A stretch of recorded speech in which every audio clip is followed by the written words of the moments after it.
300 रुपये 500 रुपये रोज पगार आहे, त्याचं इतकं बरं आहे. ते झोपेत न उठलं की नदीवरनं आंघोळ करून येतं, दरवाजात नारडतंय. पत्नी म्हणली बोला चहा ठेव. चुलीपाशी जास्त खेड्यातल्या मजुराचा चहा तयार आहे. गुंठाभर जमीन नाही, कुठं कसला आसरा नाही, 4 पिढ्या मजुरी करत होतो. दरवाजातनं आरडतो आणि पत्नी पातेलं भरून चहा करते. परातीत वतून 2 जण चहा पितात. वाढ भाकर 3.5 कुस्करून खातो मजूर.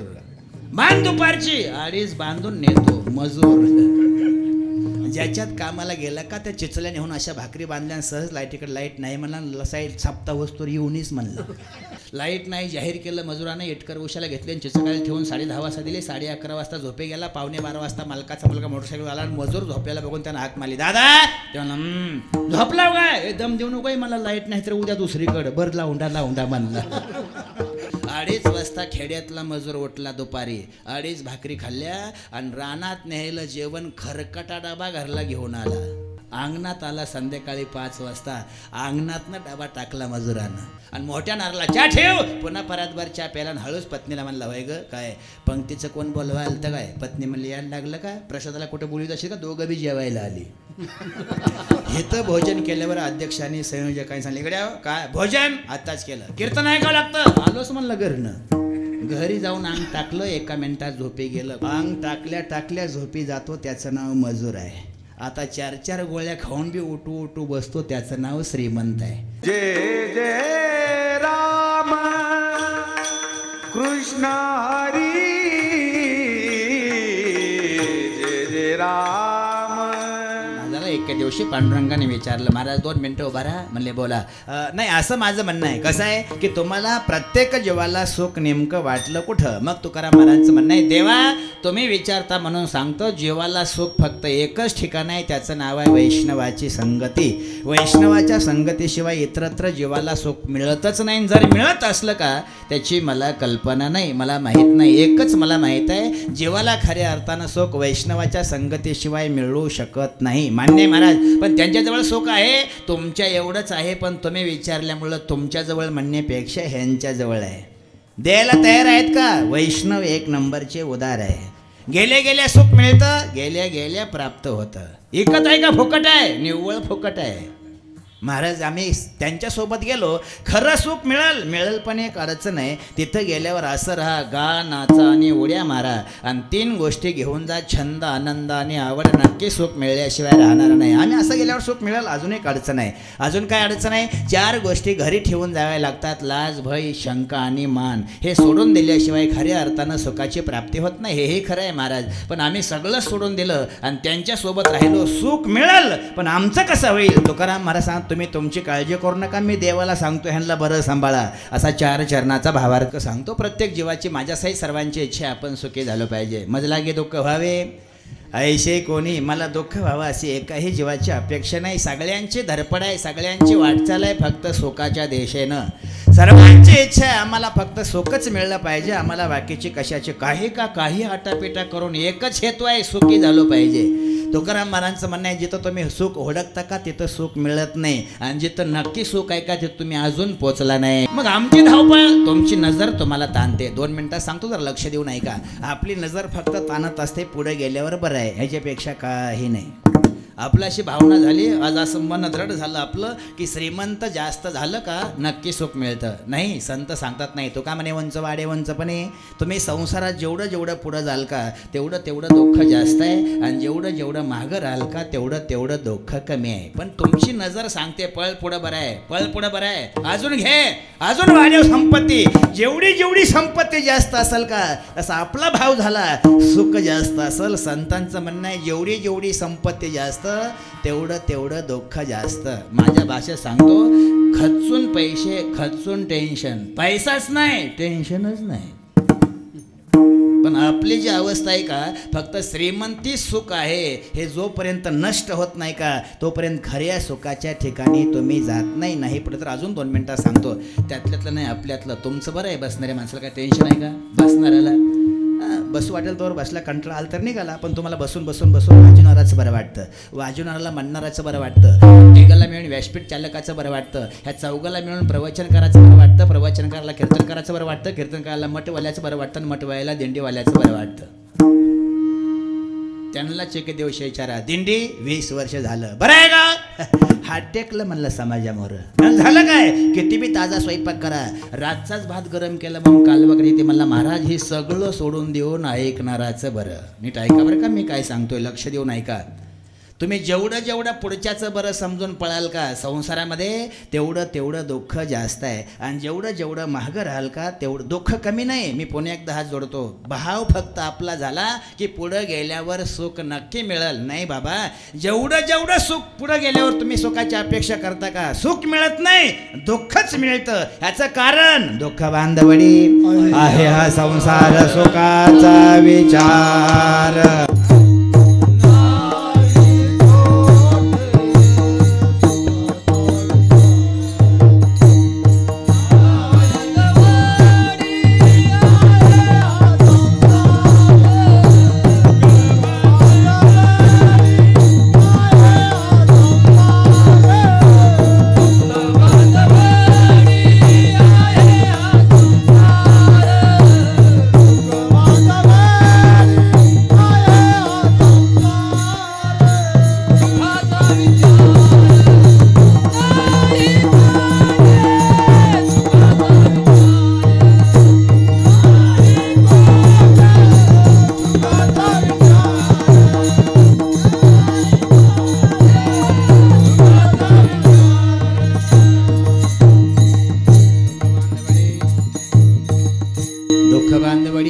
संसार सुखाचा विचार नाही कोठे संसार दुःख मूळ प्रत्येकाला हे प्रमाण पाठ आहे संसार एक नंबरचा दुःखाचा आहे मान्य आहे महाराज मग आमचा तुमची फक्त नजर ताणते आपल्यातला सांगतो 2 मिनिटांमध्ये मजूर असतो मजूर लोकायत मजुरी करणारा खेडेगावातला शेतीत मजुरी करणारा त्याची गाडी घेऊन विचारा बरं आहे का ते म्हणा नाही मजुरी करतो राव बरं आहे का नाही म्हणलं महाराज पांडुरंगाने एवढी परीक्षा घेऊ नये कसली ब्यासावी 1 एकर स्वतःची जमीन पाहिजे कोण म्हणतं मजूर 1 एकरवाल्याची गाडी आहे जमीन 1 एकर आहे बरं आहे राव पिकत नाही राव म्हणला सगळं बैलाच्या भाड्यावारी गेलं 2 एकर बागायत पाहिजे त्याला वाटतं 2 एकर बागायतदाराचं बरं असेल 2 एकर बागायतदाराची गाडी आहे जमीन 2 एकर बागायत बरं आहे का मेळच लागत नाही राव म्हणला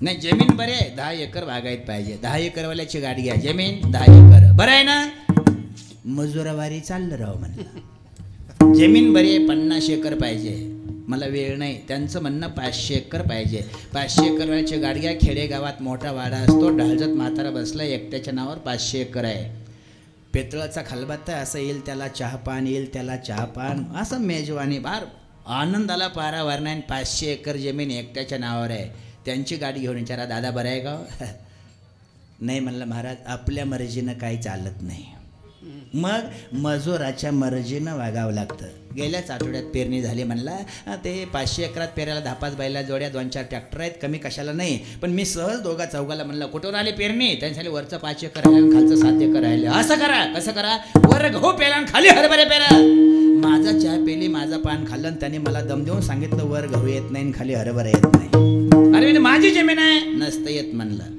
अरे मी पेरलं होतं जुना दिवस गेलं म्हणलं आता येत नाही पेरावं लागल पेरलं राव म्हणलं आपण खेड्यातले आहोत ना गहू जरा पातळ पेरलं आणि हरभरा जरा दाट पेरलं दाट पातळ करतं ना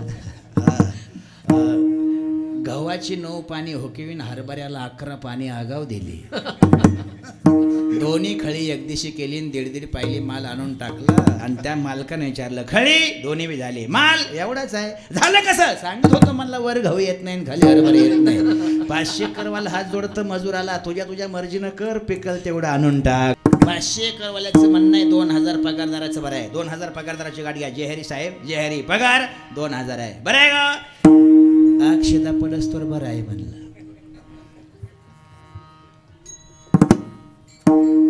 नोकरी नसल्यावर माहेरा होत म्हणलं एकदा अक्षदा पल्ला का टेम्पो भरून गावाकडं इथं परवडत नाही पण ते खेड्यात राहतो शेती करतो म्हणल्यावर होत नाही जमीन नोकरी बरे आहे 5,000 पगार पाहिजे त्याचं म्हणणं 5,000 वाल्याचं बरं असेल त्याचं म्हणणं 20,000 वाल्याचं बरं असेल त्याचं म्हणणं 1 लाख पगारवाल्याचं बरं मला वेळ नाही 1 लाख पगारवाल्याला वाटतं 2 लाख पगारदाराचं बरं असेल 2 लाख पगारदाराची गाडी आहे जेहरी पगार 2 लाख बरं आहे गाव कोण खातं म्हणलं पैशाला बरं आहे गाव पहाटे 3ला जावं लागतं संध्याकाळी 1ला यावं लागतं स्वप्नात विश्रांती नाही कोण खातो पैशाला आमच्यापेक्षा किराणा दुकानदार बरा उगाच्या उगा त्याची नजर सांगते दुकानदाराचं बरं चाललंय. म्हणलं तुम्हाला 2 लाख पगार दुकानदाराकडे बघून सांगा दुकानदाराचं खरं बरं आहे. खरंच बरं आहे राव म्हणला. शाळेजवळ दुकान आहे, पेन पेन्सिल गोळ्या वेचली तर शाळेतल्या भातावर 10 कोंबड्याचं घेतो ते चित्राचे राव म्हणलं. ते दुकानदाराची गाडी आहे जे हरी दुकान 3 वर्ष झाली. बरं आहे का माल भरीत नसतो म्हणला आपण. म्हणलं माल भरीत नसून दुकान टाकलं कसं. एकदा भरला होता म्हणला. म्हणलं झालं काय सगळा उधार न्याला म्हणलं. म्हणलं बरं आहे उधार द्यायचं मांडून ठेवायचं माना का शिकू म्हणला. गिरायकाला उधार मागले गिरायक दुकान बदलतं काठानेकला म्हणलं आमच्यापेक्षा पिठाई चक्कीवरी. मला वेळ नाही. चक्कीवाल्याचं म्हणणं कपड्याचा व्यापार भरा त्याचं म्हणणं सोन्याचा व्यापार भरा. हात जोडतो 1 नंबर सोन्याचा व्यापारी 5 लाख पगारदार आणि 500 एकर बागायदार आत्ता एकत्रित बोलवा आणि विचारा बरं आहे का. ते तिघही सांगतात नाही महाराज सगळं सोडून देऊन कामाला जाणाराचं बरं आहे. नीट ऐका हो हात जोडून माझी विनंती आहे. आणि खरंच त्याचं बरं आहे. किती बरं आहे 2 मिनिटात सांगतो. बरं सुख फरक आहे. तरी माझी विनंती आहे थोडंसं लक्ष देऊन ऐका. बरं वेगळं असतं आणि सुख वेगळं असतं. 300 रुपये 500 रुपये रोज पगार आहे त्याचं इतकं बरं आहे. ते झोपेत न उठलं की नदीवरनं आंघोळ करून येतं दरवाजात आरडतंय. पत्नी म्हणली बोला चहा ठेव. चोलीपाशी जास्त खेड्यातल्या मजुराचा चहा तयार आहे. थोडंसं माफी मागून सांगतो लक्ष देऊन ऐका. गुंठाभर जमीन नाही कुठं कसला आसरा नाही. 4 पिढ्या मजुरी करत होतो दरवाजातनं आरडतो आणि पत्नी पातेलं भरून चहा करते. दोघं बशी वगैरे त्यांच्या घरी नसते. परातीत वतून 2 जण चहा पितात. मजूर वाढ भाकर 3.5 कुस्करून खातो मजूर. बांध दुपारची 2.5 बांधून नेतो मजूर. ज्याच्यात कामाला गेला का त्या चिचल्या नेऊन अशा भाकरी बांधल्या सहज लाईटीकडे लाईट नाही म्हणला लसाईल छापता वस्तूर येऊनच म्हणलं. संध्याकाळी कीर्तनाला जा ह्याची वेळभर मोटर चालू करा. कोणी सांगितलं. लाईट नाही जाहीर केलं मजुराने. एटकर उशाला घेतले आणि चिचकाळी ठेवून 10:30 वाजता दिले. 11:30 वाजता झोपे गेला. 11:45 वाजता मालकाचा मुलगा मोटरसायकल आला आणि मजूर झोपलेला बघून त्यानं हाक मारली. दादा तेव्हा झोपला काय दम देऊ नको मला लाईट नाही तर उद्या दुसरीकडे भर लावूंडा म्हणला. आमन धपक्या पोर निघून गेला. मी पदर पसरतो पुन्हा एकदा. 2:30 वाजता खेड्यातला मजूर उठला दुपारी. 2:30 भाकरी खाल्ल्या आणि रानात नेलं जेवण खरकटा डबा घरला घेऊन आला. काय भाग्यवान आहे. 4 पिढ्याचा मजूर आहे का मामा. रानातली लक्ष्मी घरला न्यायची असती म्हणतो आणि न धोता खरकटा डबा घरला घेऊन येतो. इतकं त्याचं बरं आहे. अजून मजुरावर स्वतःचा डबा धुवायची वेळ पांडुरंगाने आणली नाही. तो मला नाही कळलेलंच बरं आहे.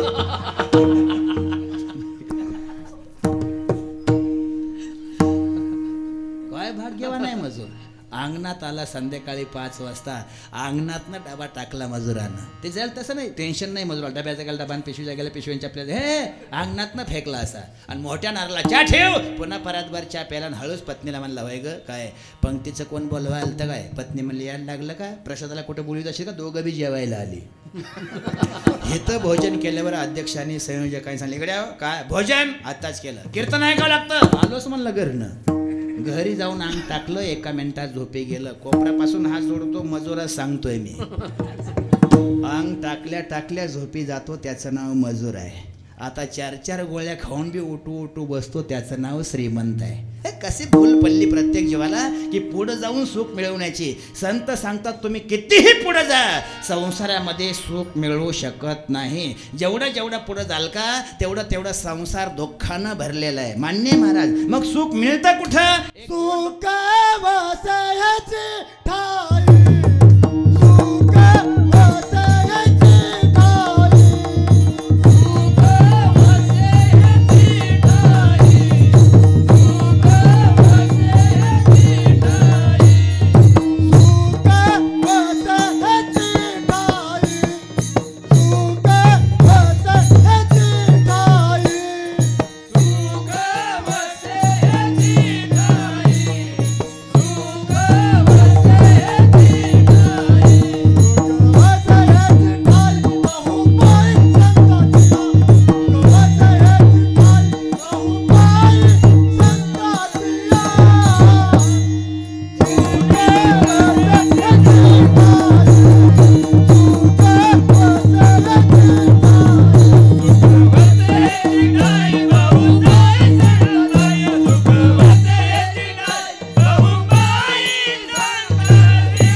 संताजवळ आहे, दुसरं भगवंताजवळ आहे. दोन्ही सुखातला थोडासा फरक आहे. 2 मिनिटात सांगतो.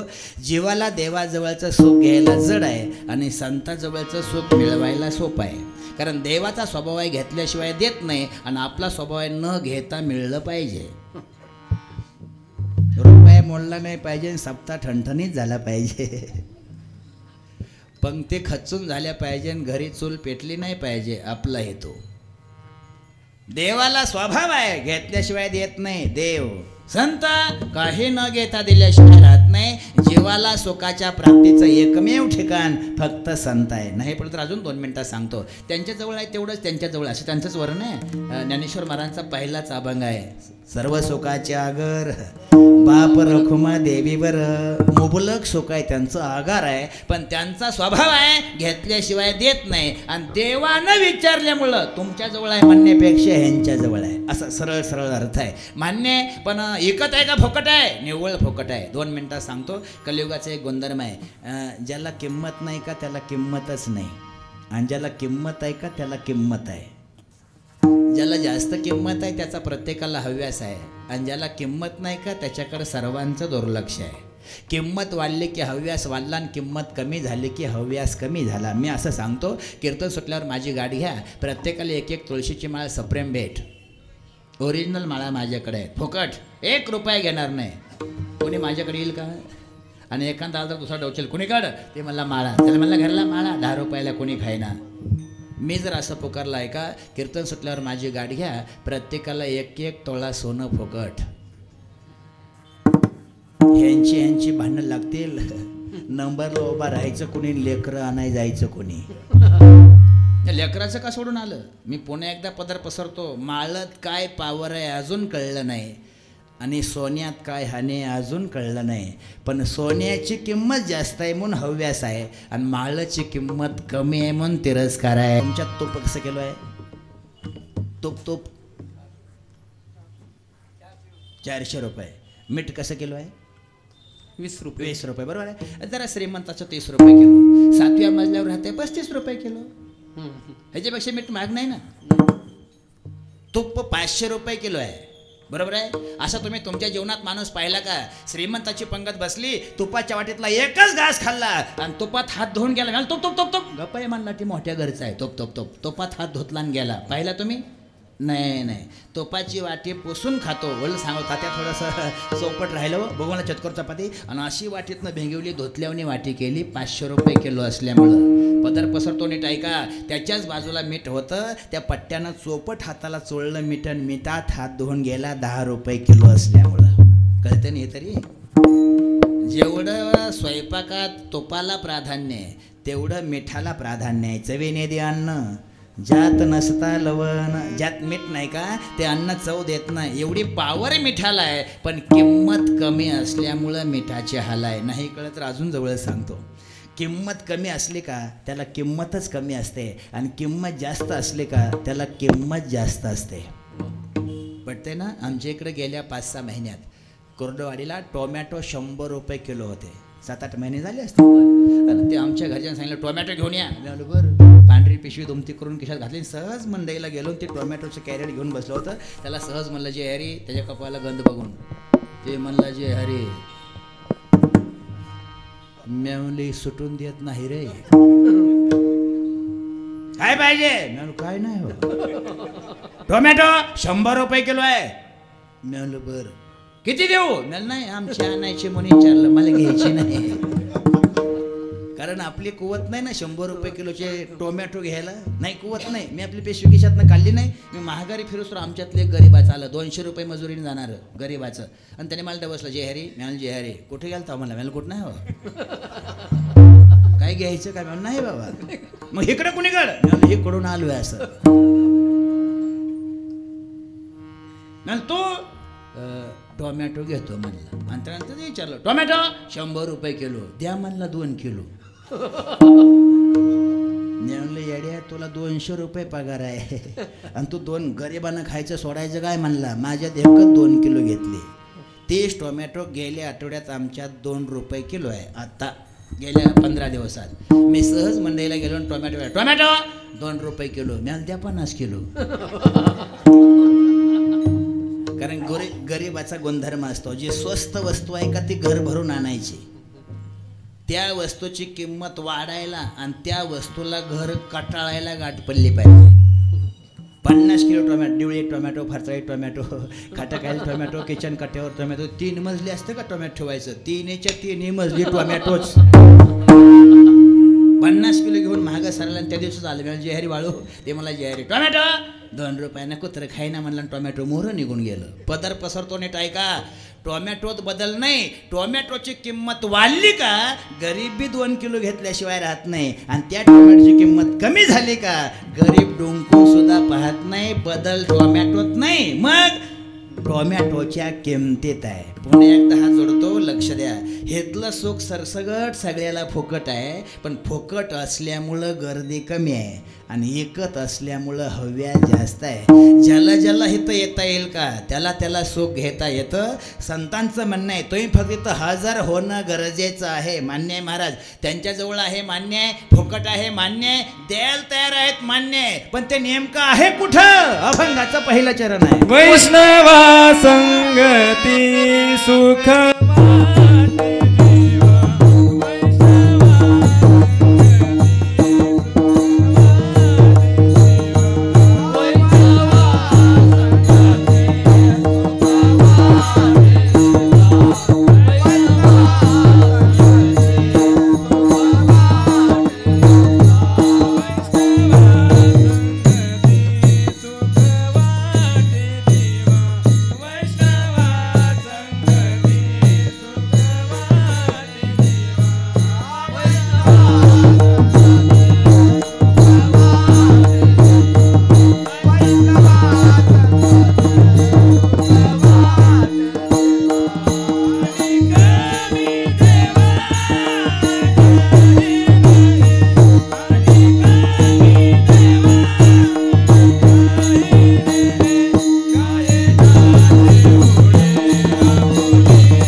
वैष्णवाच्या संगतीमध्ये मान्य हेतपर्यंत बरं कळलं, पण वैष्णव नेमकं मानायचं कोणाला ते सांगा, म्हणजे आपल्याला झटक्यात सुखाची प्राप्ती करून घ्यायची आहे. वैष्णव जन तो तेने कहिये, त्याला वैष्णव म्हणतात. कोणाला? दुसऱ्याचे पेढा जाणतो का त्याचं नाव वैष्णव. असं नाही कळत तर सोपं सांगतो, दुसऱ्याला दुःख व्हावं आणि ज्याच्या डोळ्यात दुसऱ्याच्या पाणी यावं त्याचं नाव ओरिजिनल वैष्णव. तसं की नाही कळलं तर शेजाऱ्याचा मुलगा बालवाडीतला पहितला दुसऱ्याचा रस्त्यावर निघाला, खाड्यावरनं पाय घसरला, खाली पडला, गुडघ्यात खाडा टोचला आणि रक्त आल्याबरोबर जवळ उभा राहण्याच्या माणसाच्या हृदयाला माझं त्याचं नाव वैष्णव. दुसऱ्याला दुःख झालं का आनंदित होतो, तो वैष्णव आयुष्यात होत नाही. दुसऱ्याला दुःख झाल्यावर आपोआप अंतःकरणाच्या ठिकाणी दया निर्माण होते, त्याचं नाव वैष्णव.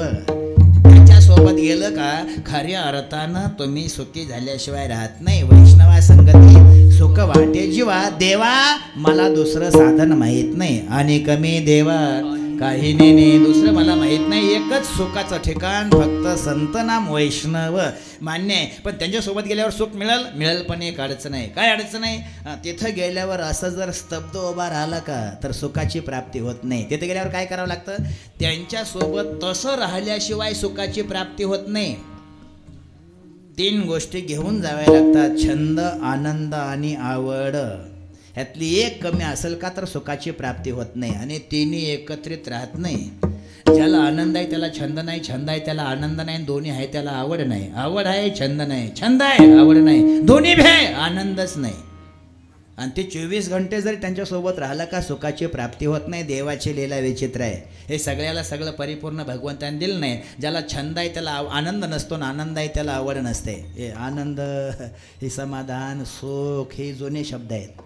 आता नाही, आता फक्त अस्थिर आहेत. अशी उद्विग्न माणसं झालेली आहेत. फक्त धावपळ पळणे याच्यापेक्षा काही नाही. हे समाधान वगैरे नाही, एकाही जीवाला नाही. कसं हे कुठल्याही मापानं मोजलं का तर एकही जीव आज समाधानी नाही.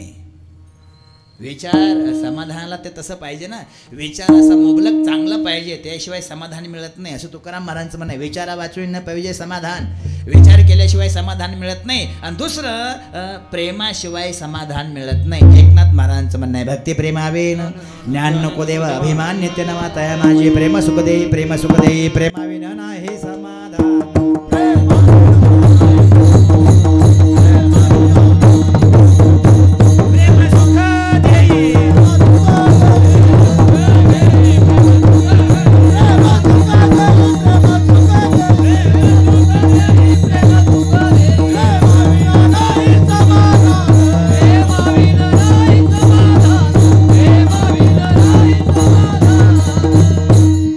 विचार केल्याशिवाय समाधान नाही, सुख नाही, आनंद नाही, अनेक प्रेमाशिवाय नाही. हे खेड्यात सांगतो 2 मिनिटामध्ये. खेड्यात साधं राहणं असतं. म्हातारीनं स्वयंपाक केला, प्रेमानं समाधान कसं मिळतं. म्हातारीनं स्वयंपाक वगैरे केला, मुलगा जेवायला बसला, रानातून आला, शेतातून वावरातून आला आणि आईला सांगितलं जेवायला वाढ. अरे वाढलं म्हातारीनं जेवायला. भाकरीचा एक घास मोल्ला वाटीत असा फिरवला, वाटीत घास तोंडाकडे नेताना ती पातळ भाजी बघितली ना, आईला विचारलं आई काय भाजी कोणी केली. ती खेड्यातली म्हातारी होती, तिने सांगितलं खा गपचेप. नाही पण भाजी केली कोणी. खा असू दे. केली कोणी. खा रे बाबा. आपण केली कोणी. नाही मीच केली रे. इतकी पातळ असते का. जाऊ ना ह्याला. आणि ताट माघारी ढकललं.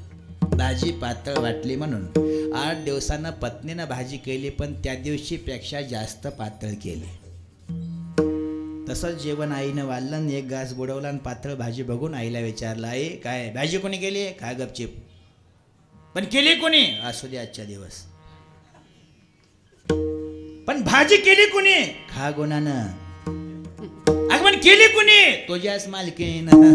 हाय म्हणला पातळ पण चवीला बरी आहे. प्रेमाचं समाधान. टाळ घेऊन गळ्यात उभा राहिल्यापासून जय विठ्ठल होईपर्यंत खचून उड्या मारा का आणि नाचा. नक्की तुम्हाला सुख मिळल्याशिवाय राहत नाही. कशावरून. अभंगाचा दोष. गायनाचे उडे अकोलिया चंदे,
गायनाचे उडे अकोलिया चंदे, मनाच्या आनंदे आवडीने आवड छंद आनंद घेऊन या.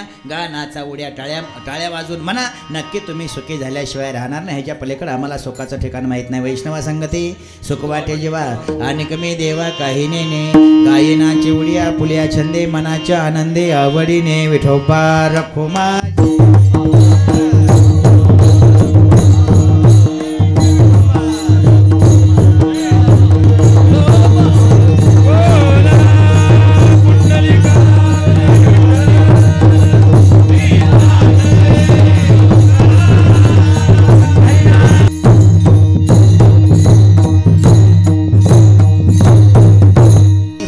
ठिकाण नक्की त्याचं नाव आहे वैष्णव. त्यांच्या त्यांच्या सोबत तुम्ही राहिला का, त्यांच्या संग मिळाला का, नक्की सुखाची प्राप्त झाल्याशिवाय राहत नाही. पण तिथं जाताना छंद, आनंद, आवड तिन्ही गोष्टी घेऊन जा. तिथं नुसतं स्तब्ध उभा राहू नका, गा, नाचा आणि उड्या मारा. नक्की सुख मिळल्याशिवाय राहत नाही. हे बरं आहे महाराज. पण सांगा काय, गेल्या गेल्या सुख मिळेल, अजून एक अडचण आहे. काय अडचण आहे? तिथं जाताना 4 गोष्टी सोडून द्या, नाम त्याग करा. त्यातली एक जर तुमच्यासोबत असेल का, तर तिथलं सुख तुम्हाला घेता येणार नाही. त्या 4 गोष्टी, पहिलं तिथं गेल्यावर लाजायचं नाही, दुसरं भीती बाळगायची नाही, तिसरं शंका घ्यायची नाही, आणि चौथं मान. या 4 गोष्टी सोडल्याशिवाय खऱ्या अर्थानं सुखाची प्राप्ती होत नाही. पण कलियुगाचा गुणधर्म आहे, इकडं येताना हे सगळंच आपण आणल्याशिवाय राहत नाही. इकडे येताना ह्यातली एक नसाय पाहिजे. येत आल्यावर लाजायचं नाही. सगळे महाराज सांगून थकले, टाळी वाजवून म्हणा, टाळी वाजवून म्हणा, टाळी वाजवून म्हणा. जा, टाळी वाजवायला काय अठ्ठास आहे, टाळी वाजवून म्हणा. तरी सुद्धा कोणी टाळी वाजवत नाही. आणि बाहेर गप्पा मारताना 2 जण चौकात उभं राहिले का, हे हात मोर करतात, ते वर्ण असं वाजवतं. 4 गोष्टी सोडून द्या, लाज, भय, शंका आणि मान. अभंगाचं 3रं चरण आहे. इथं एकदा आलं का लाजायचं नाही. बाहेर लोक लाजत नाही, हिथं आल्यावर लाजल्याशिवाय राहत नाही. बाहेर गप्पा मारताना तुम्ही टाळ्या वाजवता, आणि हिथं आल्यावर बाहेर हातावरी हात, हसोनिया फळी, आणि हिथं वाजविता टाळी लाज.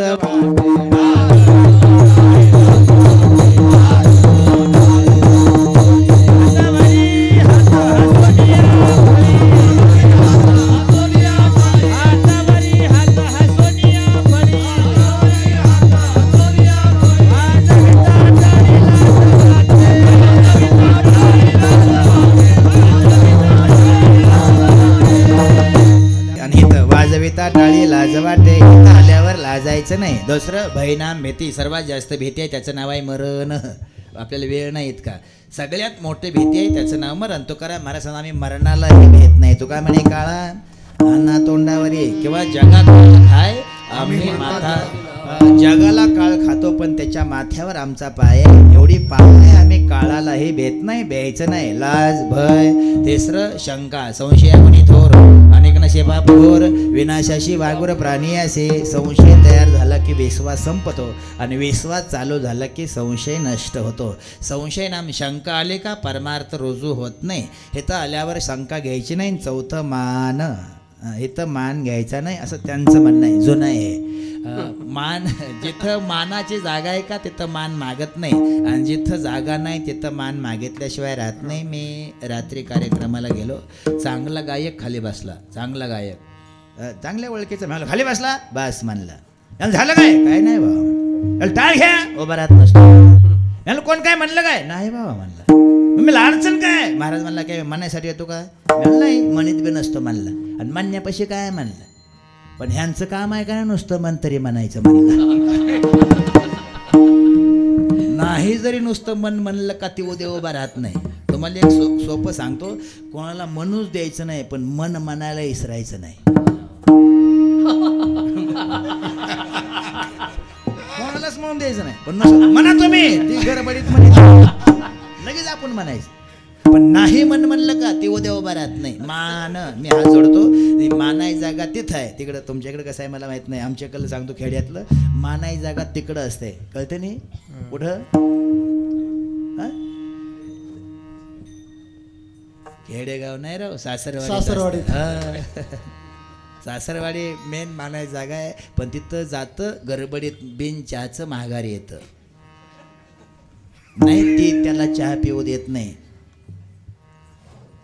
जाऊ नका असं माझं म्हणणं नाही, पण किंमत असेल तर जात जा असं त्यांचं म्हणणं आहे. ती मानाची जागा आहे. नाही राव, दोघं मिळून गेली. हिनं बी त्याला बेंचाचं महागारी आणलं. म्हातारीचं म्हणलं, अहो चहा करत, पाहुणं चहा पितील. नाही म्हणजे आता चहा घेऊन आलो. हाय असं महागारी आलं. पण इथं मेन मानाची जागा नाही. इथं मान मागितल्याशिवाय राहत नको. आम्हाला त्याची निव्वळ गरज नाही, नको आहे. हे 4 गोष्टी सोडल्याशिवाय खऱ्या सुखाची प्राप्ती होत नाही. लाजबाई शंका, दुराविला मान, नकळे साधन. याच्यापेक्षा देवा आम्हाला साधन माहीत नाही. मान्य आहे महाराज, मुद्दे कळले. हे घेऊन यायचं आणि 4 सोडून द्यायचं. लाज, भय, शंका आणि मान सोडल्याशिवाय सुखाची प्राप्ती नाही. पण आम्ही सगळं सोडून ह्यांच्या सोबत आलो तर आमचं कसं होईल? तुकाराम महाराज, तुम्ही अजिबात काळजी करू नका. 2 मिनिटं सांगतो. आपल्या काळजीनं आपल्यात फरक पडत नाही. नीट आहे का. आणि ज्यात काळजी करून फरकच पडत नाही का त्याची काळजी करायची नाही.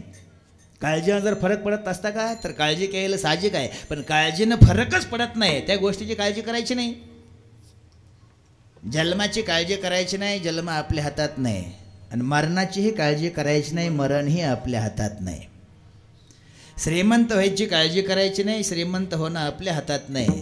आणि गरीब व्हायचीही काळजी करायची नाही, गरीब होणंही प्रारब्धाची जोडे धन प्रारब्धाची वाडे मन, हे सगळं त्यांनी ठरवून द्यायला शास्त्र आहे. इतक्या दिवस मी जगन, नाही नाही नाही नाही, ठरल्या दिवशी जाणार आहे. सगळेच गेले, आपण बी एके दिवशी जाणार आहोत. मरण आपल्या हातात नाही, काळजी करायची गरज नाही. जगणंही आपल्या हातात नाही, काळजी करायची गरज नाही. शास्त्र सांगतो बा, 2 मिनिटात सांगतो. जसं जसं जसं जसं आपली इच्छा असेल का तशी तशी इच्छेची पूर्ती कधीच होत नाही. ज्या युगात त्याचं नाव कलियुग आहे. जी तुमची इच्छा आहे का ते विरुद्ध कायम घटना घडतात, जिथं त्याचं नाव कलियुग. तुम्हाला वाटतं असं कधीच होत नाही, घडत नाही, जिथं त्याचं नाव कलियुग आहे. आपल्याला वाटतं व्यवस्थित व्हावं, होत नाही, कलियुग आहे. वातावरणच बिकट आहे की आपल्या मनाचे विरोध घटना घडल्याशिवाय राहत नाही. आपल्याला वाटतं दोन्ही मुलांनी एकमेकाला बोलावं, दोन्ही एकमेकाला बोलत नाही. दोन्ही सोनांनी एकमेकीला बोलावं, दोन्ही सोनं एकमेकीला बोलत नाही. सासू सोनं कधी कधी एकमेकीला बोलावं, म्हाताऱ्या माणसाला ढाळजत बसून वाटतं दोघी एकमेकीला बोलत नाही. ह्याच्यापेक्षा पुढं जाऊन बापलेकाने तरी एकमेकाला बोलावं वाटतं, पण दोघंही एकमेकाला बोलत नाही. हे आपल्या हातात नाही. आणि जे हातात नाही का त्याची काळजी करायची नाही. मी आज अजून जवळ सांगतो, काळजीनं फरक पडत नाही. लिहावं लागलं ठेविले अनंते, तसंच राहावं लागतं, तसंच राहा. पण चित्ती असू द्यावे समाधान, कायम स्वरूपी समाधानान राहा. काळजी करायची गरज नाही. आता जरा घोटाळाच आहे, पण तरी 2 मिनिटात सांगतो. आपण आपली काळजी करू नका. तुकाराम महाराज सांगतात, आता मी देवाला सांगतो ह्यांना जरा बरं सांभाळा. एके दिवशी रुक्मिणी आईसाहेबांनी स्वयंपाक केला आणि कृष्णाची वाट बघत बसले. आता देव येतील, आता देव येतील, आता देव येतील, आता देव येतील. देवाने 10 मिनटं लेटच आले. कृष्ण लेट आल्याबरोबर रुक्मिणी आईसाहेब उठले आणि हात जोडलं. देवा काय भोजन तयार आहे, वाढू का? 2 मिनटं थांबा. थांबल्या. पुन्हा 2 मिनटं. जेवण तयार आहे, वाढू का? अजून थांबा. थांबल्या. पुन्हा विचारलं. जेवण वाढा. वाढलं. चांगलं वाढलं होतं ते. रुक्मिणीनं पाटावर बसले कृष्ण, खाली पाठी एक, टेकायला पाठी एक, बसायला पाठी एक, ताटाच्या करणी रांगोळी. ते आता राहील नाही. आता आपल्या पण घेऊन जेवायची वेळ आली. म्हणजे शहरात जरा बरं असलं, खेड्यापाड्याने कामं असतात स्त्रियांना. ते जेवण करायचं का? टोपलं शिक्यावर आहे, कढईत आमटी आहे. त्यानं रानातलं टाकीतलं पाणी घेऊन यायचं आणि ताट घेऊन बसायचं आणि त्यांनीच खायचं. हे जुनं त्यांचं ते वाढून पुढं रुक्मिणी आईसाहेब बसल्या होत्या. ते वाढायचं बी शास्त्र होतं, तसंच सगळं वाढलं होतं. आता वाढायचं बी कोणाला कळत नाही. बोलू नाही, मी माफी मागून सांगतो, तुम्ही जरा सुशिक्षित आहात. बऱ्याच लोकांना बऱ्याच गोष्टी कळत नाही. रुक्मिणी साहेब जीव वाढणं होतं, सगळे पदार्थ जिथल्या तिथं आणि बसून बसून चतकोर घ्या, चतकोर घ्या, चतकोर घ्या आणि पुढं बसून विषय काढला रुक्मिणीनं. देवा काय अर्धा तास झालं स्वयंपाक करून, तुम्ही स्वयंपाक शिळा केला. थांबा थांबा थांबा थांबा म्हणून उशीर केला. काय गरज होईल थांबायची? देव म्हणे नाही ग, सगळ्या जीवाला अन्न दिल्याशिवाय मी अन्न खात नाही. म्हणजे सगळ्यांना अन्न पोच करायची जबाबदारी माझी आहे आणि सगळ्याला अन्न दिल्याशिवाय मी अन्न खायला परवानगी नाही. आपल्यातलं सांगतो, कुटुंब प्रमुख जेवल्याशिवाय कुटुंबाला जेवायला परवानगी नसते. नाही होय, नाही तुम्ही ध्यान देत नाही. अख्खं कुटुंब जेवल्याशिवाय कुटुंब प्रमुखाला जेवायला परवानगी नसते. थोडंसं लक्ष देऊन ऐका. लेकरं बाळं जेवल्याशिवाय मायबापांनी अन्न खाऊ नये. अगोदर लेकरं बाळाला द्यावं, नंतर मायबापांनी खावं. प्रजा जेवल्याशिवाय राजाला जेवायचा अधिकार नाही आणि अख्खं जग जेवल्याशिवाय आज बी देव जेवत नाही. हे कोणी बी कवा जेवायला लागल्यामुळं गुहळ झाला. लेकरं बाळा झोपी जातो, हे दोन्ही पोहे खात होते. मी म्हणलो काकू काय चाललंय? पोहे खाते म्हणले. लेकरं झोपल्या ते म्हणले अजून नाही. माझा काय दोष नाही, पदर पसरतो. लेकरा बाळाला अन्न दिल्याशिवाय मायबापांनी अन्न खाऊ नये. पती जेवल्याशिवाय पत्नीनं जेवू नये. असं जुनं तुम्ही लय डोक्यात घ्यायचं नाही. हे उगं सांगावं लागतं म्हणून आम्ही सांगत असतो. लय मनाला लावून घ्यायचं नाही, जुनं आहे.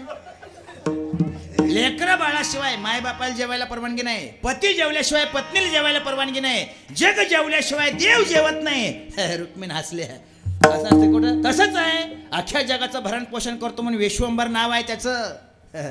रुक्मिणी म्हणलं बरं बऱ्या थापा आणतो माझ्यापाशी. एके दिवशी स्टीलचा डबा घेतला रुक्मिणी आई साहेबांनी स्टीलचा, आणि स्टीलच्या डब्यात 100-200 मुंग्या 100-200 मुंगळं भरलं.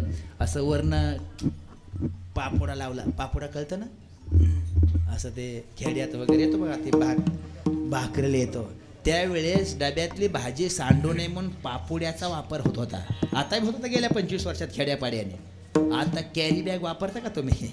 डब्यातली भाजी भाकरीवर भाजी चपातीवर सांडू नये म्हणजे कॅरी बॅग आहे, तिथं पापडा होता. लावलं ते डबा असा पॅक केला, उपरण्यात एका गुंडाळला आणि ती पिशवी खुंटीला अडकावून ठेवली. देवाचं आगमन झालं, स्वयंपाक ताजा होता. देवा जेवण वाढा. वाढलं. समोर बसल्यानं चालू केलं. 2 घास खाऊ दिलं आणि मग रुक्मिणी थांबा देवा. देव म्हणले का गेल्या महिन्यात काय म्हणला होता? देव म्हणले काय की सगळ्याला अन्न दिल्याशिवाय मी अन्न खात नाही. देव म्हणले बरोबर आहे. आज कोण राहिलं का बघा? देव म्हणले नाही. ध्यानात आणा. राहिलंच नाही कोण. थांबा. आणि थांबा म्हणती पिशवी बघितली ना, खुंटीची पिशवी काढल्या रुक्मिणीच्या ध्यानात आलं डबा जड झालाय. काय झालं रुक्मिणी? काय नाही म्हणले, उग म्हणले होते जेवा. आण इकडं. आणलं डबा मोर. आता इलाज नव्हता ना, डबा आणला. पण त्यांना आपल्यापेक्षा युक्ती जास्त असते. हे जुनं आहे जुनं.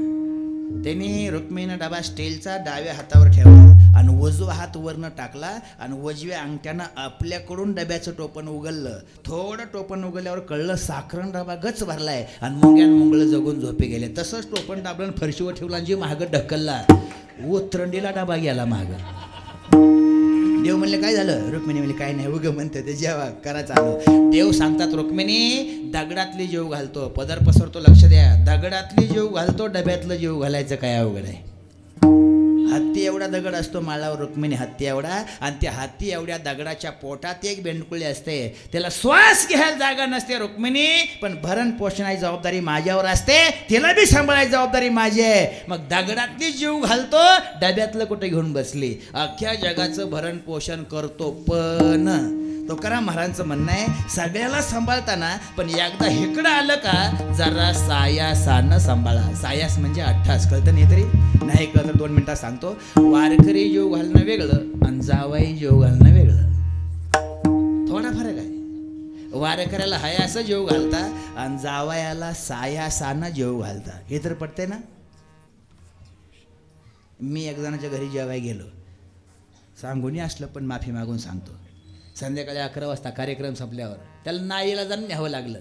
ती शिळी भाकरी होती. शिळी भाकरी असते ना, शिळी भाकरी वाढली आणि वरनं मोकळी चटणी ठेवली. मोकळी बिन तेलाची. पण तुम्ही आपले हेकलीच माणसं आहेत सगळी, तुम्हाला हे प्रसंग माहीत असतो. शिळ्या भाकरीचा आणि मोकळ्या चटणीचा मेळ लागत नाही.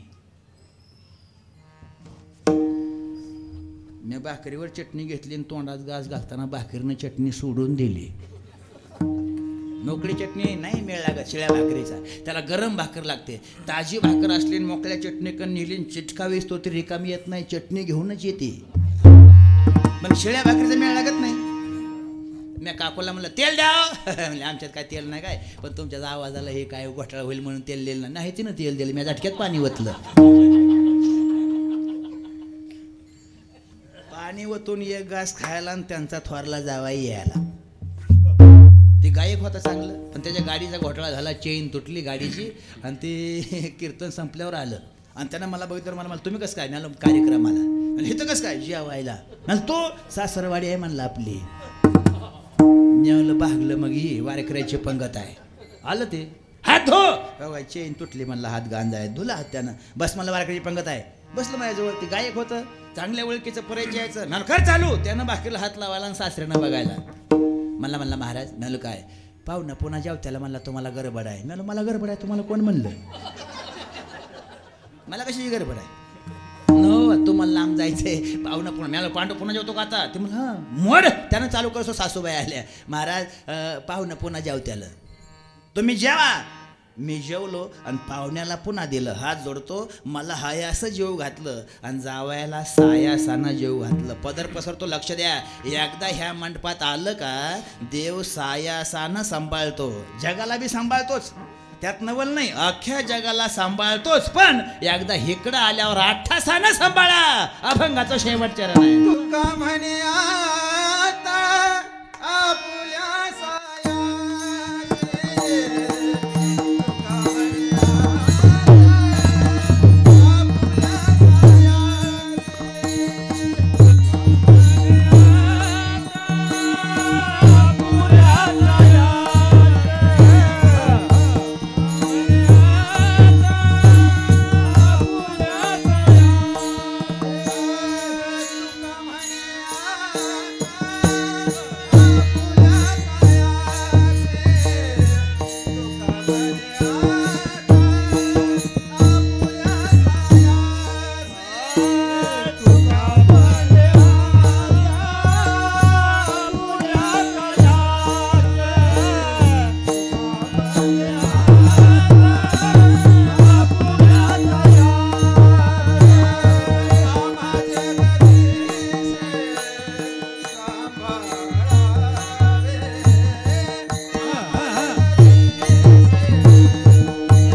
म्हणे आता आता ह्या युगामध्ये सगळे इकडं आमचे झाले ना. सायासे सांभाळा जगदेशे तुका म्हणे आता. देवा आम्हाला जरा सायासानं सांभाळा. तुकाराम महाराजांची विनंती आहे, सगळं सोडा, वैष्णवाई संगतीमध्ये या. संसार करू नका असंही म्हणणं नाही. सुखे करावा संसार असोनी संसारी. जीवे वेगवेगळी वेशास्त्र बारी भाया सदा. पण संसारात दुःख जास्त आहे, जास्त अडचणी आहे, जास्त टेन्शन आहे, खूप त्रास वाढला ह्या 10-5 वर्षामध्ये. ताण जास्त झाला. ह्याचं एकमेव कारण आहे पाप जास्त झालं. जेवढं जेवढं पाप जास्त तेवढे तेवढे आजार जास्त. जेवढं जेवढं पाप कमी तेवढे तेवढे आजार कमी. मला वेळ नाही, 2 मिनटात सांगतो. तो का म्हणे पापे जाती कशाला, येती रोगाची या रूपे. रोगाच्या रूपानं पाप पुढं आल्याशिवाय राहत नाही. गेल्या 20 वर्षात एवढे आजार नव्हते. आमच्या खेड्यात जास्त आजार आहेत. साखर वगैरे, ते BP, टेन्शन, ताण तणाव. गोळीशिवाय एक जीव नाही. मुबलक आहे पण सगळ्या गोळीवर आहे. खूप खूप खूप त्रास आहे. गेल्या 20 वर्षा प्रसंग पहा. तुम्ही खेड्यातले माणसं आहेत ना. आता शहरात आला पण तुम्ही खेड्यात राहत होता ना. गेल्या 20 वर्षामध्ये शेतकरी वावरात जर पेरायला गेला का, गेल्या 20 वर्षात शेतकरी जर वावरात घेऊन पेरायला गेला का, तर ती घरनं पाणी नेत नव्हता. ती पावसाचं वावरात तालीत साचलेलं पाणी 4-4 महिन्याचं पेत होता. खरं आहे खोटं आहे? 4 महिन्याचं पावसाचं पाणी पेत होता शेतकरी गेल्याच 20 वर्षात. तरी वर्ष गोळी खात नव्हता. थोडंसं लक्ष देऊ नाही का? आता सगळं बरं आहे पण एक जीव बेगर गोळीचा नाही. कोणाला कशाची पण गोळी आहे. गोळी जर बंद करायची असेल तर एकच रामबाण औषध आहे. त्याचं नाव आहे पुण्य. आणि ते पुण्य फक्त भगवंताच्या नावाशिवाय वाढत नाही. हात जोडतो, माझी विनंती आहे, काही करा पण 1 तास सकाळी आणि 1 तास संध्याकाळी रामकृष्ण हरी म्हणा. लय बी घालायचं नाही. मंदिरात ये गण मोठा ते अंग पांढरं करण येड्यावणी मोठ्या धडीचं उपरणं नग नग नग नग. स्नान झाल्यावर एका जागेला बसा आणि 1 तास रामकृष्ण हरी म्हणा आणि संध्याकाळी 1 तास रामकृष्ण हरी म्हणा. तरुण पोरांना माझी विनंती आहे, तुम्हाला 1-1 तास नाही जमलं का अर्धा तास का होईना पण रामकृष्ण हरी म्हणा. पर्याय नाही. पैसे मुबलक आहे पण पैशानं सुख मिळत नाही बाबा. भगवंताच्या नामस्मरणाशिवाय खऱ्या सुखाची प्राप्ती नाही. 1-1 तास नाही जमलं अर्धा तास रामकृष्ण हरी म्हणा. माफी मागून सांगतो, अतिथी याचक भिकारी संन्याशी गोसावी कुणी दारात आलं का रिकामं लावू नका. 1 भाकरी वाढत जा, काही कमी पडत नाही. पण व्हा पुढं असं म्हणून जर तो गेला का तो रिकामा जात नाही, पदर पसरतो, तुमच्या अख्ख्या कुटुंबाचं पुण्य घेऊन जातो. अख्खं पुण्य जाऊ देण्यापेक्षा एक भाकरी गेली बरी. एक भाकर नसेल अर्धी वाडा, अर्धी भाकर नाही चतकोर द्या, भाकरच नाही चहा करा, तुमच्या ऐपत नसेल टाईमभर पाणी द्या, पण पुढं हो मन लावू नका. थोडं माफक जीवन आहे, आयुष्य कमी आहे. कलियुगामध्ये बुद्धी त्यात कमी आहे. 2 गोष्टी आगाव झाल्या, एक राग आणि दुसरा गर्व. या दोन्ही गोष्टीमुळे आपण वाहत चाललो. थोडं सावध व्हा.